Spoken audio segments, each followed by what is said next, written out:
Selamat berjumpa kembali dalam layanan audio Sahabat Seperjalanan. Hari ini adalah hari Selasa 23 September 2025. Tema renungan saat teduh kita dengan judul Bermegah karena Kristus. Firman Tuhan terambil dalam Filipi 2 ayat 16 sampai dengan ke-18. Sambil berpegang pada firman kehidupan, agar aku dapat bermegah pada hari Kristus, bahwa aku tidak percuma berlomba dan tidak percuma bersusah-susah, tetapi sekalipun darahku dicurahkan pada korban dan ibadah imanmu, aku bersuka cita dan aku bersuka cita karena kamu sekalian, dan kamu juga harus bersuka cita. Demikian dan bersuka citalah dengan aku. Mari kita berdoa. Bapa yang di dalam surga, biarlah sukacita kami karena kami bisa bermegah karena Kristus dan bukan karena bermegah untuk hal-hal yang lain. Di dalam nama Tuhan Yesus kami berdoa. Amin.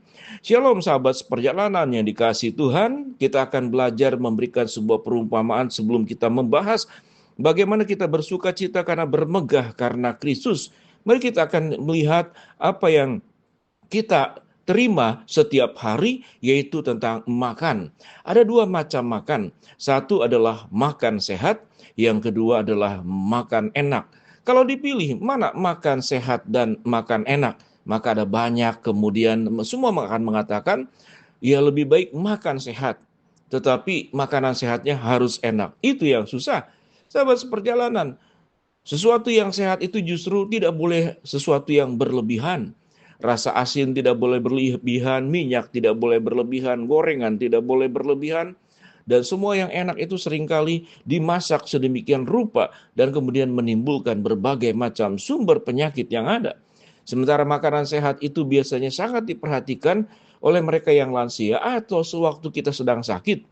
Bukankah kita seringkali melihat orang yang masuk rumah sakit atau kita pernah mengalami masuk rumah sakit, lalu kita mengatakan makanan rumah sakit tidak enak. Mengapa?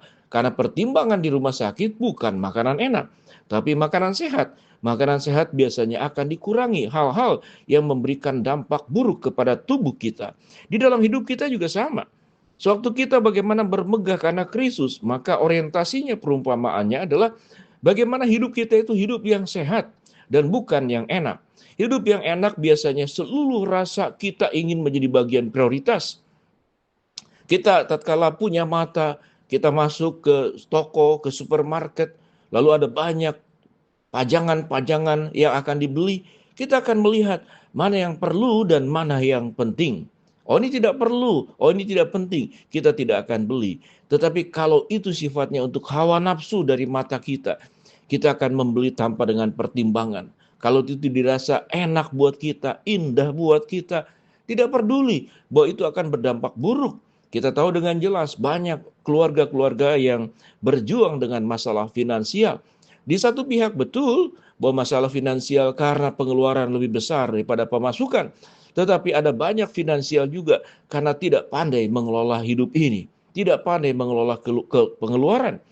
Pengeluaran yang dikeluarkan kalau kita boleh jujur, berapa persen sesungguhnya membeli yang tidak penting dan tidak perlu. Kalau kita boleh jujur, tentu ini membutuhkan katakanlah analisa dan survei. Tetapi kalau kita melihat di keseharian kita, kiri kanan, bahkan diri kita, seringkali kita membeli sesuatu yang hanya menurut keinginan kita. Tapi sesungguhnya tidak perlu dan tidak penting. Berapa pakaian yang kita butuhkan untuk hidup kita? Berapa alas kaki? Berapa tas? Berapa aksesori yang kita butuhkan? Tidak terlalu penting. Dan banyak hal yang tidak penting karena kita ingin hidup enak. Lalu kita kemudian berjuang hidup sedemikian rupa. Tidak menyesuaikan bagaimana hidup kita sesungguhnya harus bermegah karena Kristus. Hidup itu yang seperti firman Tuhan. Dan Rasul Paulus katakan, aku bersusah-susah tidak percuma, dan aku tidak percuma berlomba. Bahwa kehidupanku di dalam melakukan perlombaan itu, bahwa aku berjuang agar pada hari satu kelak nanti, bahwa hidup kami bermegah pada hari Kristus.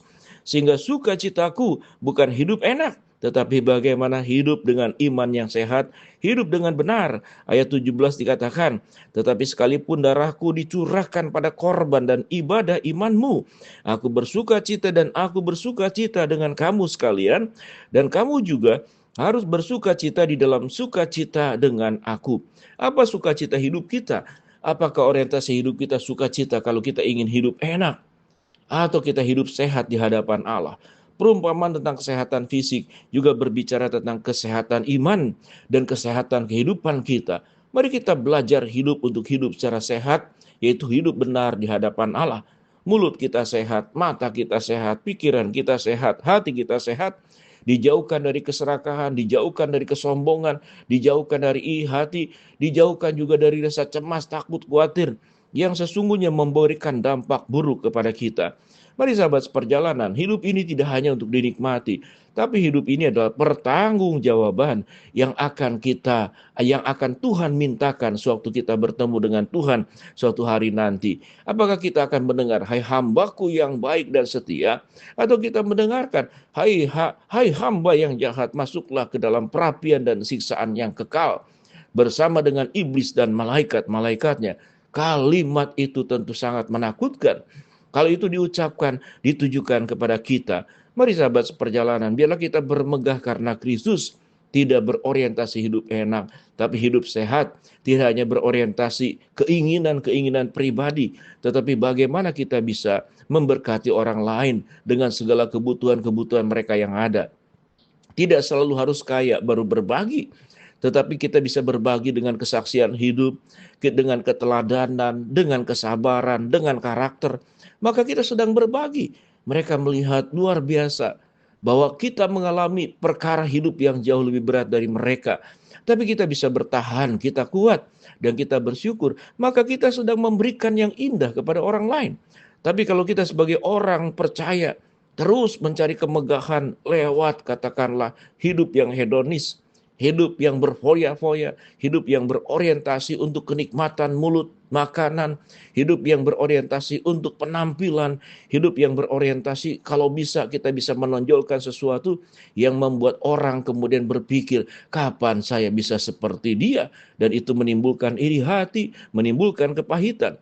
Mari sahabat seperjalanan, kita berorientasi hidup sehat dan bukan hidup enak. Dan hidup yang sehat itu seringkali kita diperhadapkan kepada kesulitan. Namun kita tidak bersungut-sungut. Kita diperhadapkan kepada penderitaan. Namun kita percaya ada Kristus yang akan menolong kita melewati kesulitan yang sebesar apapun. Kita menjadi orang yang bertanggung jawab. Tidak malas-malasan, tidak hitung-hitungan. Selalu mengerjakan yang terbaik. Diawasi atau tidak diawasi. Diberikan pujian atau tidak diberikan pujian oleh manusia.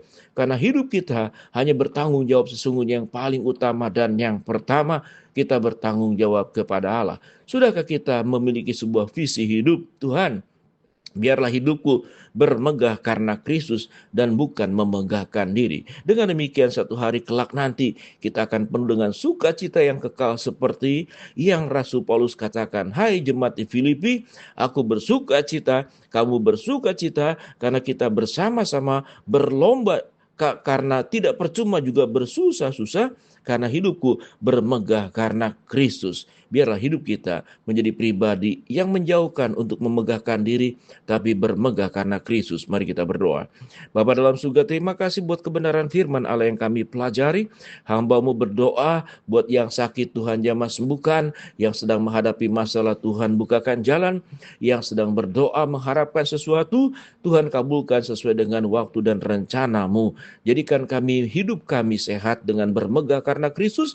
Jauhkan kami ingin hidup enak dan mencari kemegahan buat diri sendiri. Dalam nama Tuhan Yesus kami berdoa. Amin.